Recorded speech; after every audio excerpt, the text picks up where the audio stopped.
Every elite athlete has a coach, and in fact, some have 3 or 4 coaches to squeeze every last drop out of their performance. Elite CEOs are no different. They work with elite CEO coaches. In today's video, we're going to discuss the 13 reasons that every CEO should hire a CEO coach. Hi, I'm RJ, the CEO coach, and I'm a 6-time venture and private equity-backed CEO, and I've been coached and now I coach. So let's talk about the 13 reasons every CEO should hire a CEO coach. Okay, technically I lied. I'm going to give you the top 7 reasons that CEOs should hire a CEO coach, but I'm also going to give you a secret bonus reason that you should hire a CEO coach. And then I've got 5 reasons that you should be very careful about talking freely to your employees, which are basically 5 more reasons you should hire a CEO coach. So there you have it. 7 reasons to hire a CEO coach, an 8th and most important bonus reason to hire a coach, and then I'm going to give you 5 reasons not to talk too freely with your employees or ask for advice. So in all, you've got 7 plus 1 plus 5 equals 13. So 13 reasons every CEO should hire a CEO coach. And by the way, CEOs should be good at math, so hopefully I calculated that correctly. And before we begin, please don't forget to like this video and subscribe for more strategies to level up your CEO game. All right, here are the 7 reasons why CEOs should hire a CEO coach. Number 1, leadership development. CEOs often face the challenge of evolving their leadership style as their companies grow. A coach helps identify leadership strengths and areas for improvement, develop emotional intelligence and effective communication, and how to navigate the complexities of leading diverse teams. And of course, when the business kicks your ass, your coach is there to help pick you up and build you back up again.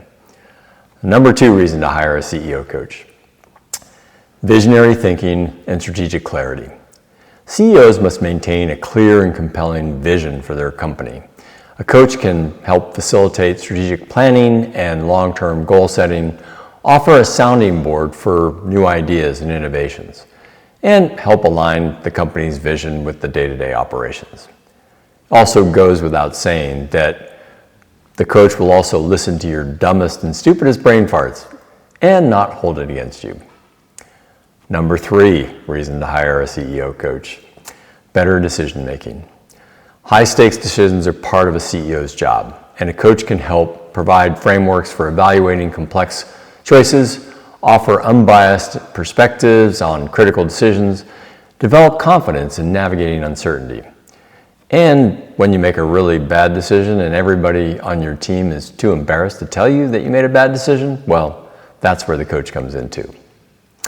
Number 4, managing stress and avoiding burnout. The pressure of leading a company can lead to burnout. A CEO coach supports CEOs by teaching stress management and self-care techniques, helping prioritize tasks to avoid being overwhelmed, and encouraging work-life balance. You can't take your stress out on your team, your spouse, or your friends. That's what your coach is for. Number 5, enhancing personal growth.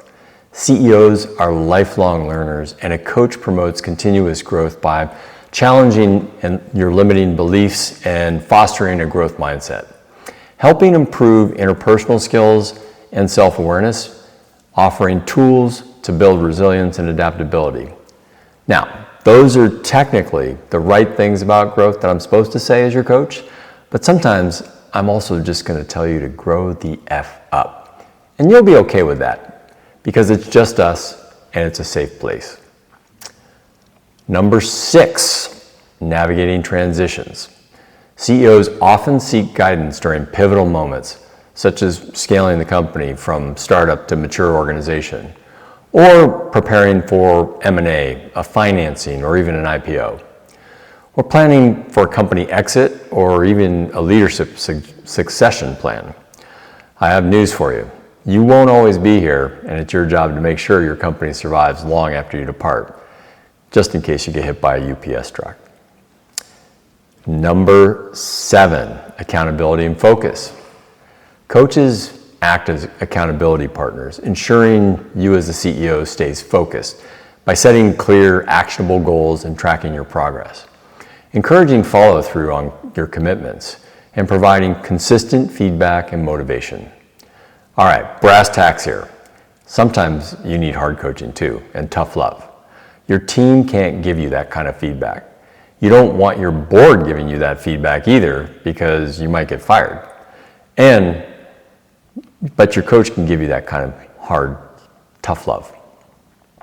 So that's the 7 reasons that every CEO should hire a CEO coach.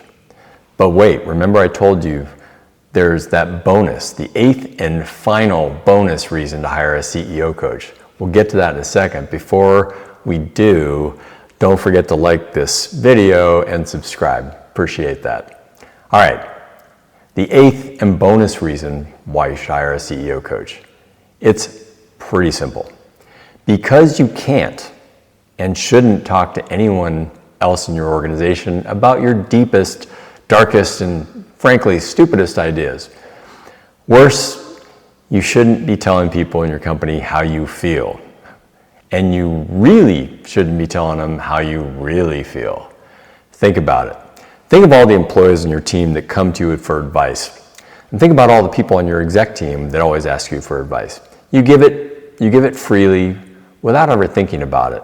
And of course, that's the right thing to do. Always, it's the right thing to do. However, now think of when the person you look up to most in your world asks you for advice or shares deep feelings or something like that. The person you thought that already had all the answers and was the strongest and most bulletproof. What do they think when the boss asks for advice? Do they lose confidence? Do they question your ability? Do they doubt your vision? Look, I'm not saying that a CEO can't ever ask their teammates for advice. Not at all. I do it all the time. However, you do need to think about what types of advice you ask for. And importantly, you really need to think about how you ask for it. And how you ask will also be perceived and remembered by whoever you ask. And then you also need to consider how they might spread that information to the rest of the team. So there's a lot of good reasons not to talk too freely or ask for just any advice from your teammates. Let me give you 5 good reasons why a CEO may find it challenging to talk freely with their subordinates. Number 1, maintaining authority and professional boundaries. CEOs need to project confidence and decisiveness to lead effectively. Sharing doubts and personal challenges or uncertainties could undermine your perceived authority and leadership credibility. Like it or not, your team wants to think of you as wearing your big boy pants or your big girl pants. Number 2 reason not to talk so freely with your subordinates. Power dynamics and employee reactions. There's also going to be a fear of misrepresentation. Subordinates may misread casual comments or as directives or even signals about the company's directions. There's unintended pressure and consequences too. Employees might feel compelled to act on what they perceive as just an implied instruction, even if all you were doing was brainstorming. So, remember the power of your position automatically intimidates your team and can cloud their perceptions.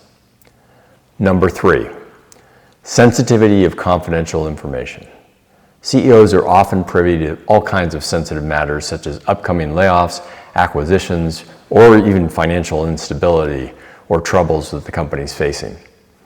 Sharing those details prematurely could result in panic, loss of trust, or even legal and reputational consequences. One of the oldest rules in any organizational how-to book is loose lips sink ships. So be careful when you're the CEO and what you share and how you share it. Number 4 reason not to be overly sharing and asking for advice of your subordinates. Number 4, emotional impact on employees.